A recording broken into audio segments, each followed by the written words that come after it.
On this Sunday night, 100 days of war. Israel vows not to stop the bombardment as trapped Gazans face displacement, destruction, and death.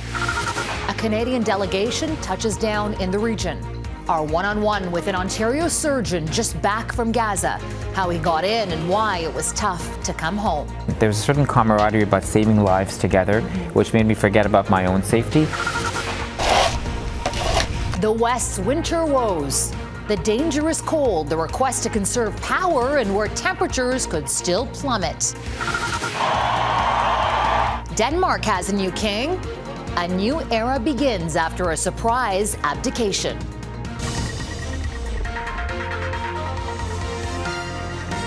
Global National with Farah Nasser. Good evening, and thank you for joining us. For 100 days, the world has watched the deadly conflict between Israel and Hamas escalate to unprecedented heights. It's the deadliest, most destructive, and longest conflict between the two bitter enemies in history. And on this 100th day of tragedy, Israel's assault continues with new attacks on Gaza, more death, and more human suffering. Israel's relentless offensive has resulted in large swaths of the enclave being razed to the ground, a growing humanitarian catastrophe and a looming threat of a wider regional conflict.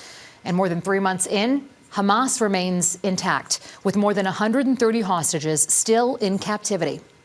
Israeli Prime Minister Benjamin Netanyahu vows to bring them all home and continue his offensive until Hamas is crushed. For the families of those held captive, there's pain and anguish and frustration as they await word of their loved ones. Daniele Hamamdjian is in Jerusalem tonight, where thousands have gathered for a rally. And a warning, some of the details in her reporting are disturbing. Danielle. Farah, in what's known as Hostages Square in central Tel Aviv, Israelis gathered for 24 hours straight, praying for and demanding the return of those still held captive by Hamas. And it wasn't just people. Businesses, as well as shops, restaurants, and companies went on strike for 100 minutes to mark the day. Remember that the majority of people in Israel support their military's war against Hamas, but at the same time, the families of the hostages also believe Israel's campaign in Gaza, their actions, are endangering the lives of their loved ones. We are calling everybody who can do something to bring them back. There are still 136 hostages left in the enclave. For their families here who spend every waking hour trying to keep them in the headlines, they tell us that not knowing their whereabouts, their condition or treatment is simply excruciating. Let's figure this out already. It's enough. Let's bring them home. 100 days too many. Let's not get to 101. Some have had proof of life thanks to the hostages who have been released, but who also returned to Israel with horrific details. One woman who'd been held by Hamas for 51 days, along with her 3 children, was one of the speakers on stage today. She said that they'd been exposed to hostages whose limbs had been amputated in captivity. There are also those who believe that their release should come at any cost, even if it means the release of every single Palestinian prisoner. Now, since the only hostage release deal in late November, their families have been given very little hope that both sides can agree on another deal. Farah. Daniele Hamamdjian in Jerusalem tonight. Thank you, Danielle. From Melbourne to Bangkok, throughout Europe to Washington, D.C., a global day of action for Gaza this weekend saw tens of thousands of people taking to the streets in major cities around the world, while others gathered to remember those killed on October 7th and the hostages still in Gaza. In Toronto, hundreds got together for a vigil in honor of those still being held hostage by Hamas, one of many such gatherings. And also in downtown Toronto, outside the Israeli consulate, pro-Palestinian demonstrators came out to call for a ceasefire and for more protection for the people of Gaza. 5 Canadian MPs arrived in Jordan today for a mission through the region. Israel's bombardment has led to a mass displacement of people. Since the October 7th attack by Hamas, nearly 24,000 people have been killed. That's according to the Hamas-run Health Authority. And that makes up about 1% of Gaza's population. And 70% of the dead are women and children. Israel's foreign ministry says at least 1,200 people have died, including 2 civilians killed today when a missile fired from Lebanon hit their home in a town near the border. As David Akin reports, fears are mounting about a larger, more unpredictable conflict. In Gaza, it has been 100 days of war, death, destruction, and displacement. Tens of thousands have been forced to flee, including this woman and her family. The 100 days that passed felt as long as a whole life, Heidi Petracek says. They were the worst days we ever lived. We feel that we are in a nightmare, that we cannot leave. We don't know what will happen next. Is there something worse than this? Israel's Prime Minister Benjamin Netanyahu, meeting with his cabinet Sunday, has brushed off calls for a ceasefire, saying Israel will keep going until it achieves complete victory over Hamas. Israel's military, though, says the next phase of its war will see months of more targeted operations against the movement's leaders and their positions. Nearby in Jordan, 5 Canadian MPs, 2 Liberals and 3 New Democrats, arrived to begin a 5-day tour. The group, led by Scarborough, Ontario Liberal MP Salma Zahid, has been critical of the Trudeau government for not doing enough to press for a ceasefire in Gaza. They will travel from Jordan to the West Bank and on to Jerusalem. Their travel is sponsored by the Canadian nonpartisan charity, the Canadian Muslim Vote. The purpose is to showcase the daily struggles of Palestinian refugees living in Jordan, as well as Palestinians living in East Jerusalem and the occupied West Bank. Meanwhile, there continue to be signs that the conflict is spreading. On Israel's northern border with Lebanon, for example, Hezbollah militants have engaged in sporadic attacks to show solidarity with Hamas. And on Sunday, Israeli authorities said a mother and her son were killed by an anti-tank missile fired from Lebanon.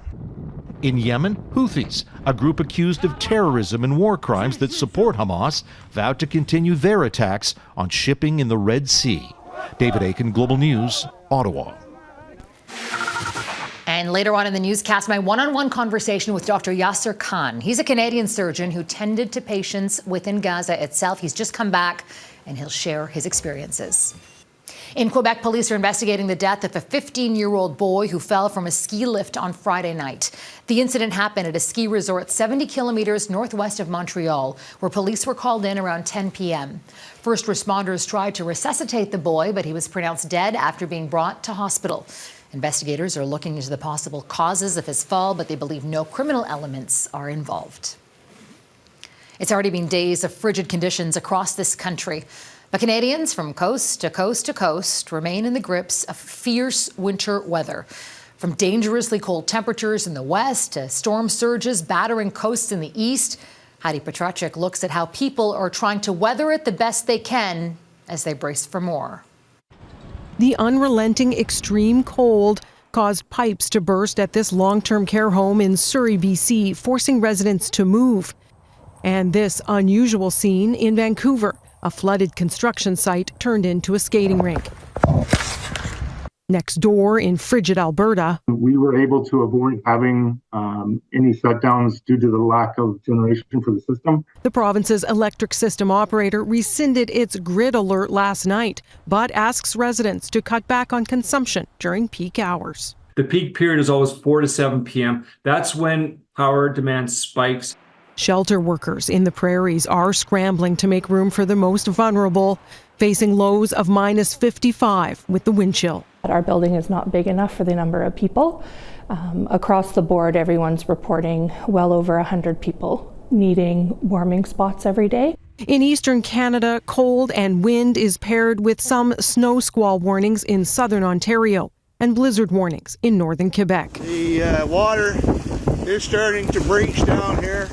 While in the Maritimes, the second weather system in less than a week brought more storm surge. This New Brunswicker taking it in firsthand. And the wind gusts were down around 50 miles an hour down there, and they were just slapping me around. With localized flooding again, not only in St. Andrews, but Yarmouth, Nova Scotia as well. There's a danger there. There's always the fear that someone will go out and get hurt, but so far so good.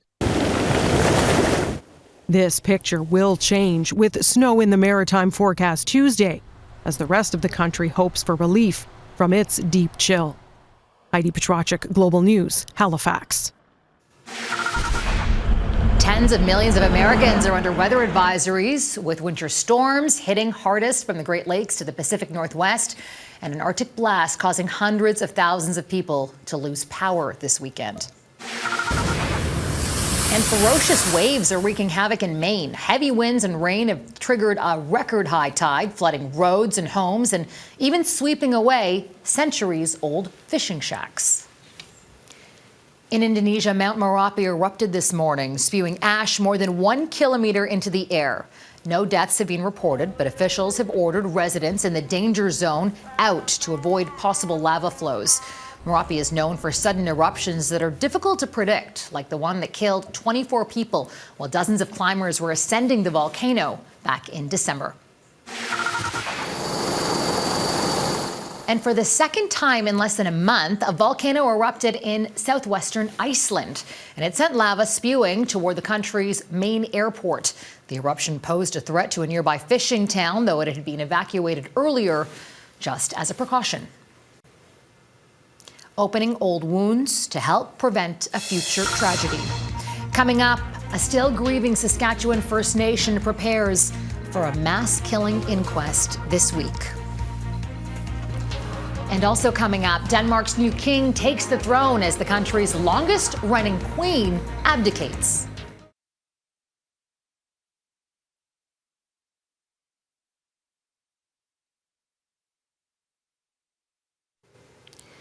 Nearly a year and a half after 11 people were killed in a series of stabbing attacks in Saskatchewan, a coroner's inquest is set to begin this week in Melfort, Saskatchewan. Most of the victims were from the James Smith Cree Nation, where Heather Yorks-West joins us from now. Heather, this week is expected to be very difficult for the surviving victims and the families who lost loved ones. Farah, in the early morning hours of September 4th, 2022, this community experienced something so violent and horrific that the lives of virtually every person living here were forever changed. Now, in the coming days at a coroner's inquest, the families of the 11 killed will have to relive the events of that terrible morning in graphic detail. Known affectionately by his nickname Chicken, Christian Head's life ended far too soon. Nearby, Bonnie and Gregory Burns lay at rest side by side, mother and son.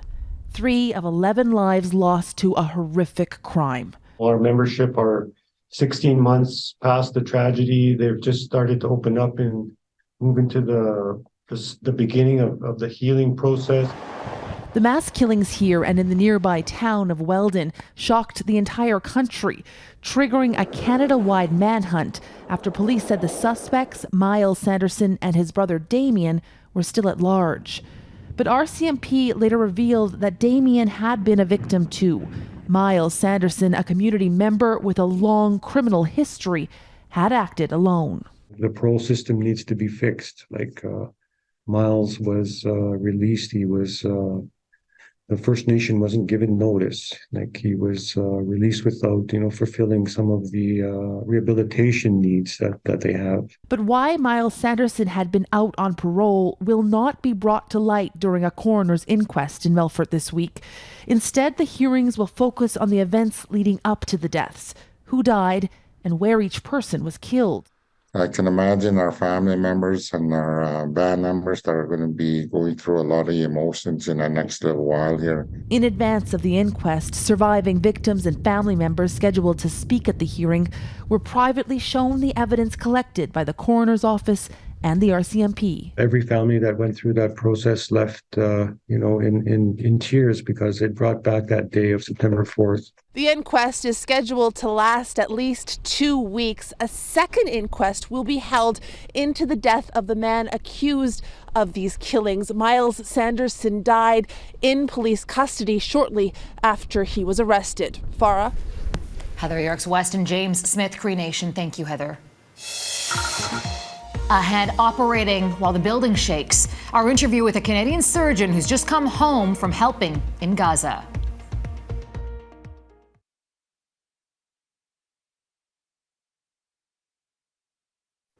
It has been 100 days since Hamas's October 7th attack on Israel, and 100 days since Israel declared war on Hamas and attacked Gaza with deadly force. Since then, it has been near impossible for journalists and aid workers to get into the besieged enclave. But Dr. Yasser Khan did, and he joins me now. He is one of Canada's leading eye plastic surgeons. You left everything at the end of the year and went to Gaza. How did you even get in? Well, thank you for having me. I basically flew from Toronto to Cairo, and then once I reached Cairo, we went through the Sinai Desert through at least 8 checkpoints that took about 8-9 hours to the Rafah border, which is the border between the Gaza Strip and Egypt. And each checkpoint was checking our paperwork and things like that. And not just anybody can get in. You have to be approved by the Israeli authorities, the Egyptian authorities, and also the Ministry of Health in Gaza and the World Health Organization. So your name is on every list, and that's how you get in. What was it like to work in a hospital in Gaza? It was surreal because because first of all, when you stepped outside, we had drones humming 24 hours. So you heard this humming sound of drones 24 hours a day. There was bombs going every hour around us, about a kilometer away from us, and they shook the whole hospital. Despite that, you had to work because the sick and the injured were coming every hour. Every time there's a bomb drop, you get about 10-20 mass casualties coming in. So it's constantly moving. What was the most unexpected thing that happened there when you were there? I think the most unexpected thing for me was the amount of suffering. I actually did not anticipate, even though this is the first live streamed mass killing. I think that it's unprecedented, but I didn't realize how much suffering there is. And I was taken aback by how many people died, by how many people were injured. And I think what struck me the most was the amount of people disabled.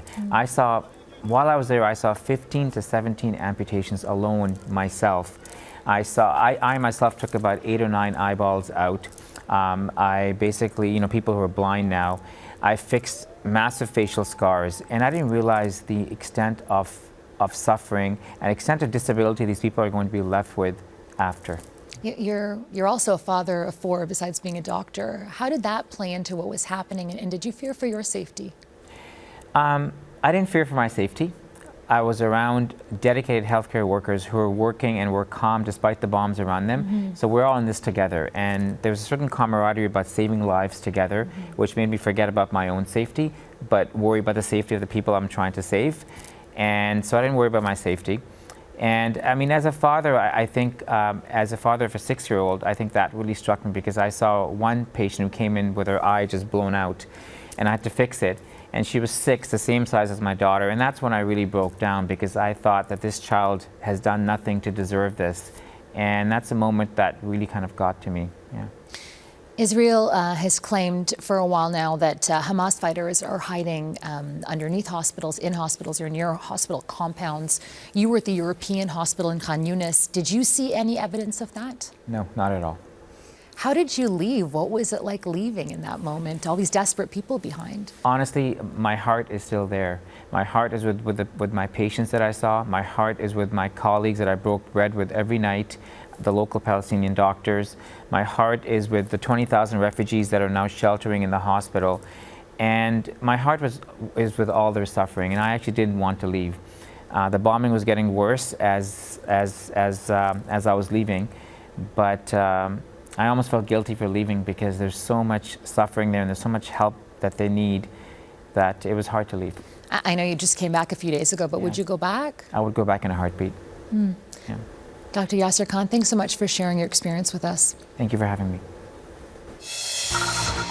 Next, Denmark's new king and his Australian-born queen. How a surprise abdication is charting a new course for one of the oldest monarchies in the world.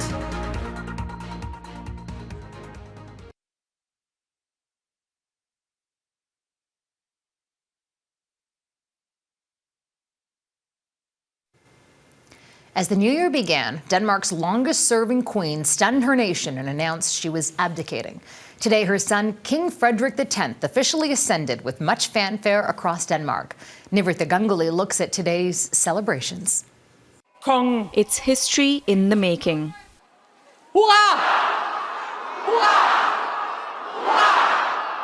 Surrounded by family and wiping away tears. Frederik X is proclaimed the new king of Denmark. For kongeriget Danmark. This after the surprise abdication of his mother, Queen Margrethe II, the first Denmark has seen in nearly 900 years. The fact that Margrethe is actually passing the throne on to her son while she's still alive is quite special. Closing out her reign that spanned 52 years, the 83-year-old relinquished her crown in a private ceremony Sunday, paving the way for Frederik to take over. That was emotional because I'm 52 years old and he's been a part of my life the whole life, you know, and the way she has performed is outstanding, I must say. Tens of thousands of people converged on the streets of Copenhagen, near freezing temperatures doing little to dampen the celebration that's continuing late into the night. It's a sign of the popularity being enjoyed by the Danish monarchy. For many, King Frederik and his wife, the new Queen Mary, and 18-year-old Crown Prince Christian represent the ideal modern monarchy. I think he's a down-to-earth person, feeling fairly relaxed. He's more a king for the people, whereas Margrethe, we all love her, but she was more cultivated probably and more very royal above people. We are excited. Now we have a king, we've been used to a queen. Nivrita Ganguly, Global News. And that's Global National for this Sunday night. I'm Farah Nasser. On behalf of our whole crew here, I want to thank you so much for spending part of your Sunday night with us. Tonight's Your Canada is Lac St. Louis in Dorval, Quebec. Donna will be back with you tomorrow. Until next time, take care of yourselves and take care of each other. Good night.